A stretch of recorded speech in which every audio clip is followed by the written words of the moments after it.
안녕하세요. 저희는 사주 풀어주는 할매와 며느리, 저는 며느리입니다.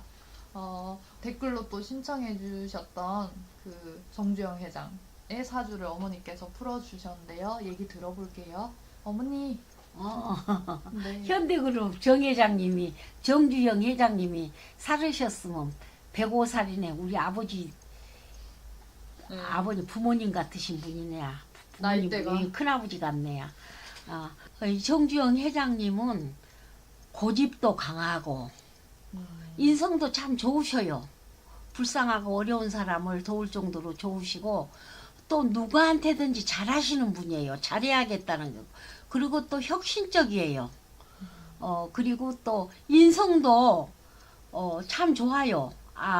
어떻게 좋으시냐면 잠풀을 엄청 아끼셔요. 또 어려운 시대에 태어나셔서 그러지만 자기에 위해서 그 엄청 단련을 하시죠. 단련. 자기를 스스로 가꾸고 노력해서 자기를 단련시켜서 스스로를 자기가 잘 해야겠다고 만드신 분이에요. 근데 다행히 이분한테 회장님한테 어려서 불이 들어와서 자기가 무엇을 하고자 하는 걸 조그만 걸 만들어도 일이 됐던 거예요.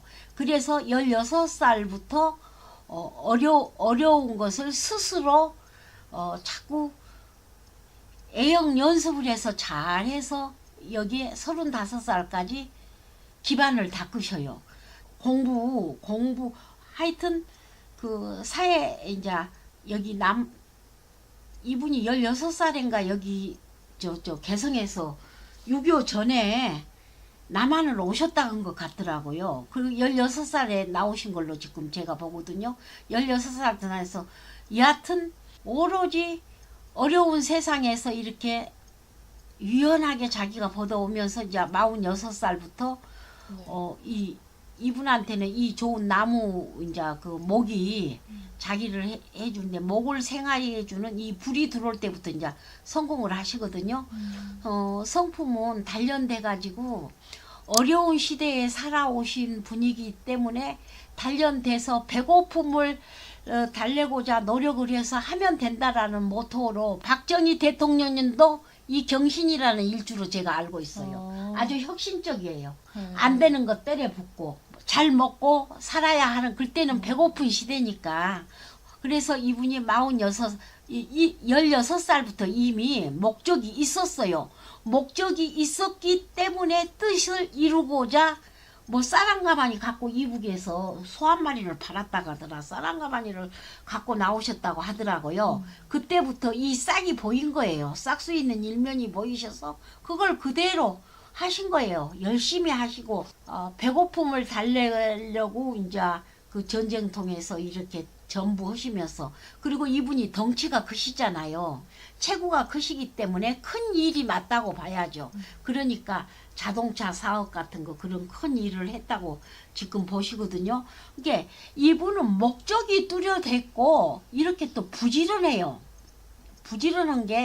부지런하는 에너지가 이렇게 먹고 살기 위해서 조그만 것 하나라도 진짜 여성처럼 세밀하게 잘해서 하신 게 나와요.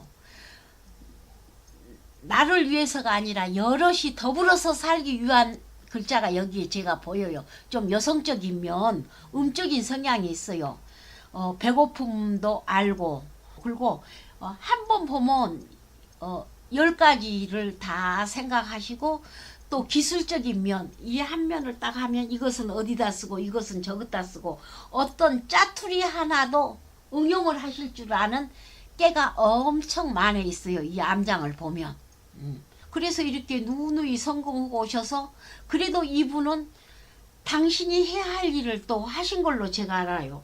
80살 정도 되셨을 때 소를 갖고 방북하셨다는 걸 제가 기억하고 있거든요. 그러니까 자기 고향에 인연이 있는 사람은 스스로 돌아가고 남들이 이북에 그 소떼를 갖고 갈 때 이해 못한 것만 해도 당신은 그 고향 개성을 가셨잖아요.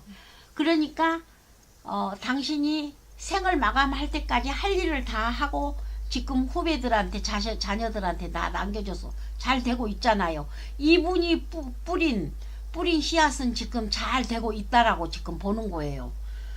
하시는 일이 꽤 많았을 거예요. 남북 뭐 정상회담도 있었고 열심히 살으셨다고 보는 거죠. 그리고 사주를 논하기 이전에 이분은 너무 열심히 살으신 거예요. 우리 국민이 너무 어렵고 그러니까 그래서 또 그렇게 생각을 묵은 대로 때때로 그렇게 뼈 아픈 노력을 하셔서 당신이 40대부터 일으켜서 하나의 우리 이 대한민국을 혁신적으로 일으켰다고 보셔야죠.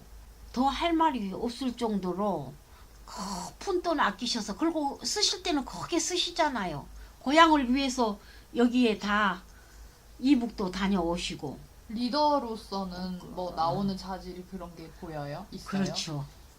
당신 일주가 큰 일을 한다는 거죠. 배고픔에서 배부르게 쌀 한 가마인가 갖고 나오셔가지고 이렇게 대한민국을 크게 만드시는 주역의 하나의 일꾼이잖아요. 어떻게 이렇게 됐을까요? 단지 배고프고 힘들었기 때문에. 목적이 그럴까? 있었잖아요. 목적이. 제아기가 해야 할 일. 그리고 이 시대에 일제에 그때 태어나신 해가 태어나실 때 이미 우리가 식민지 이 시대에 식민지에 태어나셨잖아요. 그래도 어떤 자기가 마무리를 해야 하는 무슨 뜻을 사명을 그 어떤 소원을 지니고 오신 거예요. 그래서 16살에 남한으로 이제 개성서 나오셨다 그러더라요. 이만한 어려움도 얼마나 많았는데 자기를 치는 것밖에 없고 다치는 것밖에 없는데 여기에서 그 자신을 좀 굴리지 않고 나무 목이 자기의 귀신이에요. 이걸 잘 이용하셨다고 봐야죠. 이 두 글자를 갖고 잘 이렇게 열심히 살으셨다는 거예요. 열심히 살으셔갖고 여기 이제 46살부터 기반 닦고서 자기 할 일을 하는데 마지막 고향까지 다녀오셨잖아요. 고향까지 가지고 이제 86세인가 돌아가신 걸로 제가 알고 있는데 이래서 지금 어찌 됐든 간에 이분의 고집이 이렇게 많잖아요. 조상님으로부터 받은 고집, 바른 바지, 아주 혁신적 그런 시대에 그래도 고속도로를 만들고 차를 만들고 미래를 볼 줄 아는 분이라는 거예요. 난 그거 고집도 한몫해주고 아니었으면 지금 우리들은 지금 내가 이렇게 편하게 어디 할머니가 이런 한문 공부를 해갖고 이걸 풀기나 했겠어요. 가당치도 않는 일이에요. 마지막으로 이분의 후손 자녀분들에 대해서 이분 사주 중심으로 나온 게 있으면 얘기 간단하게. 자녀들 잘 사주님. 키워놨어요. 자녀들 잘 키웠어요. 앞날을 바르게 단단하게 잘 해놓으셔서 번창합니다. 큰 일을 하시고 또 그 선영에서 어떤 업장을 다 해결하고 가셨다고 저는 봐요. 이미 86세 때 이미 다 마무리하고 나름대로 잘 가고 후손들한테 자기 자녀분들한테 잘 해놓고 가셨어요. 네. 희생도 많이 있었죠 거기에는. 그러나 그 희생쯤이야. 돈으로 깨지는 희생은 아무것도 아니라 하고 가셨어요. 네, 알겠습니다.